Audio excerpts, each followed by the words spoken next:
The tagline for the Jewish Home Family is advancing the art of living. And there were moments during the difficult 15 months of COVID where we wondered how we were advancing the art of living. In fact, there were days when we felt that we were just really working to help people survive and to heal. We're very grateful for the fact that many people were able to be healed here, that we played an important role in keeping our elders safe and our community safe. As life gets back to normal, it's important for us to get back to normal as well, to be able to reopen activities and visiting, to bring families back together.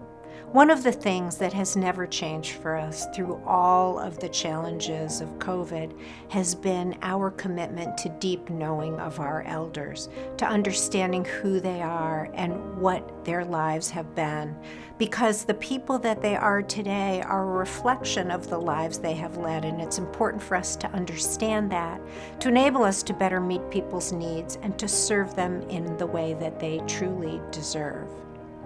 Tonight we will see some remarkable stories of individuals who are part of the Jewish Home Family. But there are many more of these stories and many more remarkable individuals. This just gives you a taste of the work that we do and the people that we serve. Well, I was born in Poland, and then we emigrated to Israel. And in 1962, I came to the United States. I grew up in Newark. I had 4 sisters and 3 brothers. And I set the table at night. I'm a Bronx boy. My parents were immigrants from Russia. I spent all my school years until college in Miami Beach. And then I went up north to see snow, and I saw plenty of snow in Syracuse University. I was 14 or 16. I remember I was in a home for children in Bnei Brak on Givat Rokeach. There is our home and a yeshiva next to Yeshiva Slobodki. As a teenager, the dominant thing in my life is I was working as a messenger boy. As a messenger boy in New York City. And while I was doing this in my senior year in high school, I happened to be reading the Times. I do that every day. And I noticed that they published a list of New York State Region Scholarship winners. And I looked down and saw my own name, actually, and I was shocked and happy, of course, at the same time. And that same day, or a day later, I received in the mail a big package which contained my scholarship papers and my admission to Cornell University. How did we meet? We met on a blind date. On a blind date. It was a double blind date with my roommate and his roommate, one of his roommates. Yeah. One of the men who was serving in the armed forces as I was serving in the armed forces. Then I decided to be a nurse. When I graduated, I went to the operating room. The operation that I loved the most was a cesarean section. And I hold my hand like this, and I take the sheet and the baby, and this baby comes alive in my hands. And when the baby starts to cry, what I do, I go, every time, I used to sing, every time I hear a newborn baby cry. And then the tears would roll down my face and into the mask.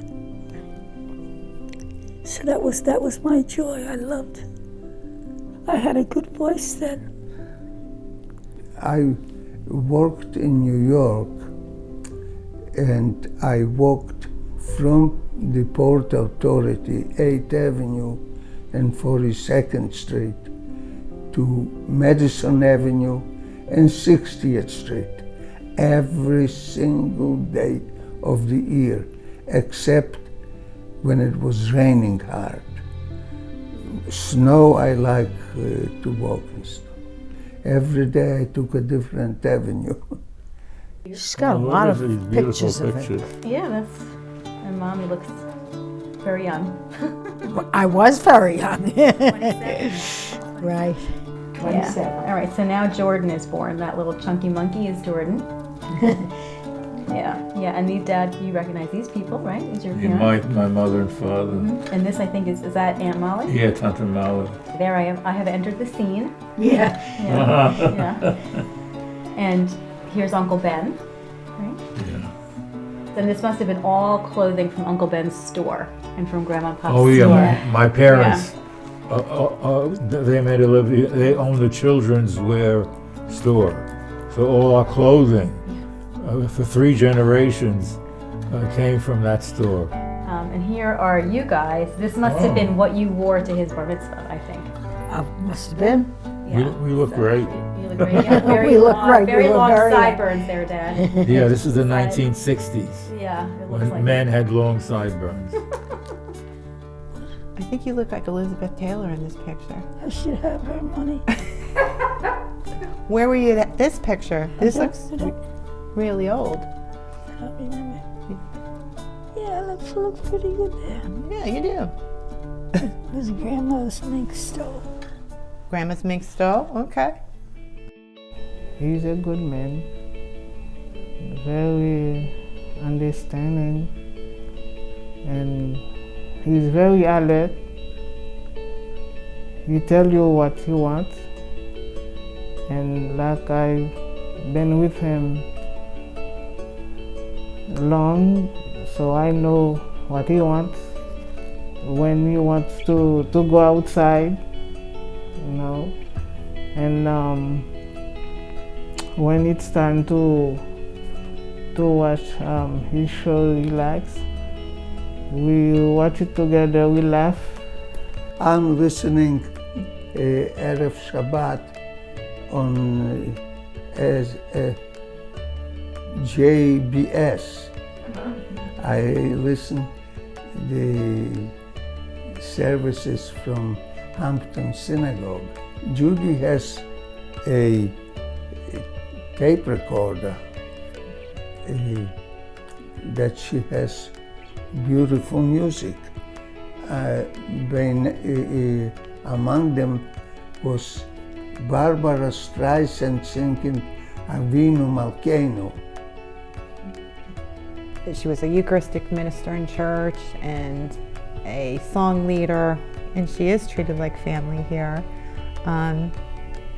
Even though we're not Jewish, we're Catholic, but faith is faith. So she would go to the classes that the rabbi would have. It's just been such a comfort as a family for her to be here. She has had a richer life in these last few years that she's been here than we could have given her at home. So for that, we're grateful and thankful. For a long time during the dark days of COVID, and we all had dark days, we talked about looking for the light at the end of the tunnel. We're so happy that that light is finally there, that light in the form of vaccines going into arms and people being safer than ever before. The biggest joy is our ability to bring our elders together in programs and dining and life that feels like life again, but even more so to reunite with families. Families have been incredibly supportive and patient as we progressed from window visits and virtual visits to outdoor visits and now real visits, where people have a chance to be connected, to reunite, and to do the thing they want to do the most, be with their loved one. So when I accompanied my dad, 8 months after not seeing my parents, to the oral surgery, and suddenly we're right next to each other, right? I said, Dad, oh my gosh, I'm right next to you. I'm not 6 feet away. We both have masks. We've both just been tested for COVID. We're negative.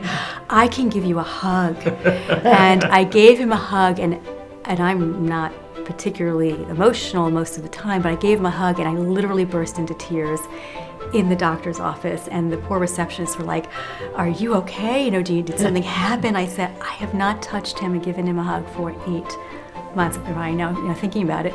And of course, when I burst into tears, you burst into tears. When I finally did get in as an essential caregiver and saw her for the very first time up close, and there we were, both masked, and she looked at me and I said, okay, you're gonna go left, I'm gonna go right, and I'm gonna grab you, and I'm gonna hug you.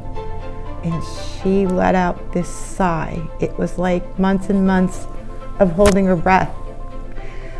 And then the sigh that came out of her and the embrace, it lasted forever. And it was just so, took your breath away.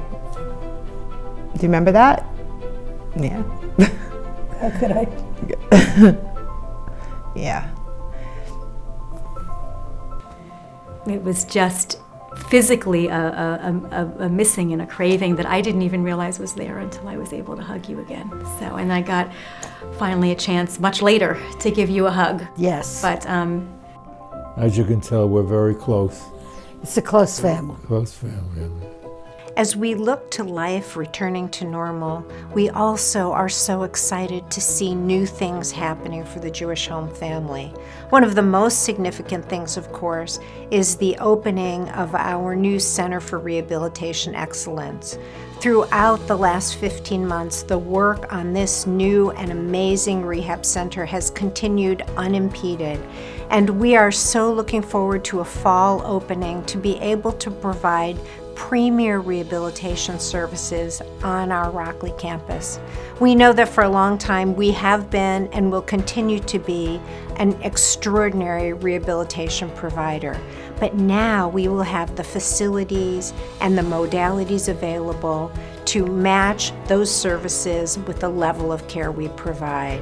We look forward to inviting you out to our campus sometime in the fall to give you a chance to see all the new things that are happening at the Jewish Home family and all the ways that we are continuing to move strongly into the future and to continue to meet the needs of our community.